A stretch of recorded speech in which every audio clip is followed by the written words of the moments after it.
In this video, I would like to discuss what are the implications of a subsidy for the society. Even though we argued graphically that consumers get to buy a product for a lower price and therefore they can increase their consumption, and also producers receive a higher revenue from selling more goods and therefore also having a subsidy on top of the price that they receive from the consumers, we have to understand that we're living in a world where we do not live in isolation, but we live together with others. That's why I say that these are the implications for the society. Part of the society, usually in an economics context, is going to be consumers, producers, the government, and the foreign countries, because we trade a lot of goods with the foreign countries. So with that being said, let's try to understand what are these implications. I listed them here already, however, I want to discuss them right now and make some notes.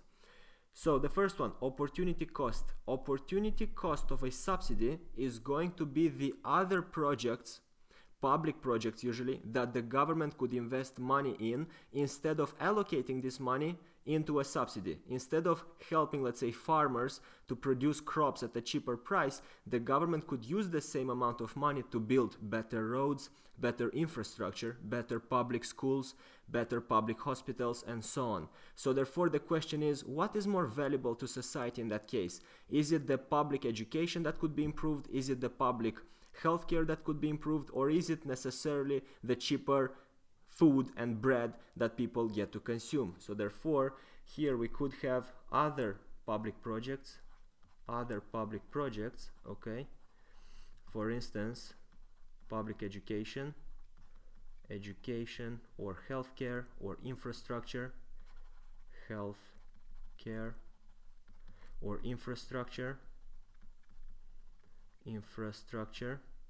that could be more beneficial to society than cheaper food or cheaper products that are subsidized. That could be more beneficial to society than the cheaper products that are subsidized. Okay, let's continue. Inefficiency of production in the industry that is being subsidized. So let's stick to the example of the farmers. Because farmers are receiving money to sell their goods at a lower price, they are reducing the pressure of being efficient, because now they get help, so they're not as forced to produce and allocate the resources as efficient as possible. Whenever the competition becomes softer, people tend to relax, people tend to be less efficient. Either in economics or in sports, it's the same analogy. Competition makes us do things better and more productively and more efficiently. So as a result of this, due to financial help from the government,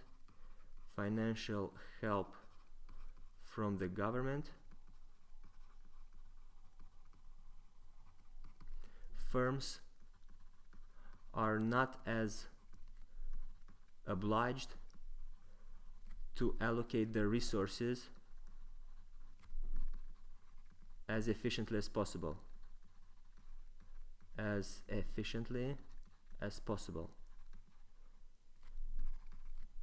Hope this all makes sense so far. Let's continue. Future taxation. This is a very interesting one. So first of all, we must argue that the subsidy is an amount of money that comes from the government.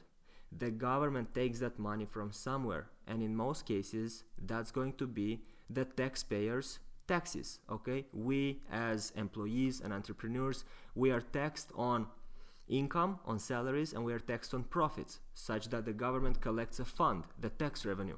Out of that tax revenue, it does different things, invest in different projects, public projects, subsidies, and so on. So therefore, if the government allocates some of that tax revenue to the subsidy, it might need money later in order to invest in better roads or better healthcare or better schools. And then it can ask itself, okay, where do I get the money from? So let me raise taxes now. Meaning that future taxpayers, or let's say we society in the near future might have to suffer from higher taxes to compensate the investment in the current subsidy. So over here, the taxpayers, okay, might suffer from higher taxes in the near future in order to offset this investment in subsidy. This investment in subsidy. Okay.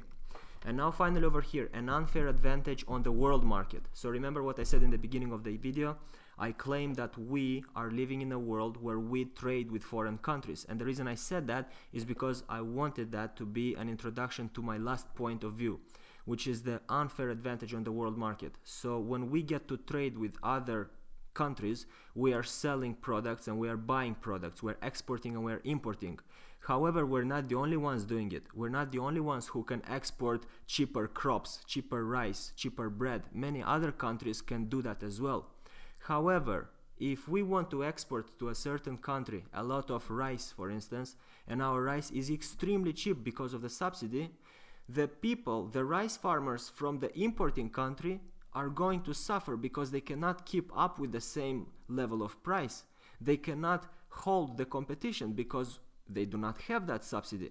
And that usually happens when a developed country that has access to a higher tax fund, a higher government fund, can use a lot of that money in order to subsidize, versus developing countries who do not have access to such a large amount of money. They cannot benefit from the same subsidy, so they become uncompetitive on the world market. So that means that those smaller rice farmers from developing countries have to shut off production, and that is a big loss for them because that used to be their only source of revenue. So therefore over here, subsidies make it harder, okay, or make it hard for smaller companies overseas to compete on the world market. Overseas to compete on the world market. On the world market. And that would be 4 implications of a subsidy for the society. Hope this all makes sense. I appreciate you all watching. If you like the video, please make sure to subscribe, and we are done.